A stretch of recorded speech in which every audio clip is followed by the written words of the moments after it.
main objective is flexibility and speed. So we are able to produce a huge amount of variants of the parts in a very short time frame.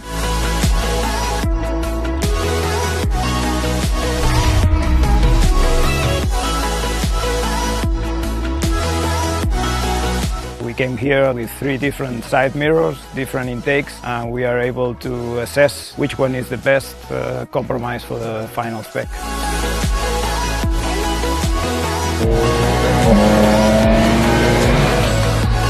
Good results, all the parts withstand all the loads and the environmental conditions around.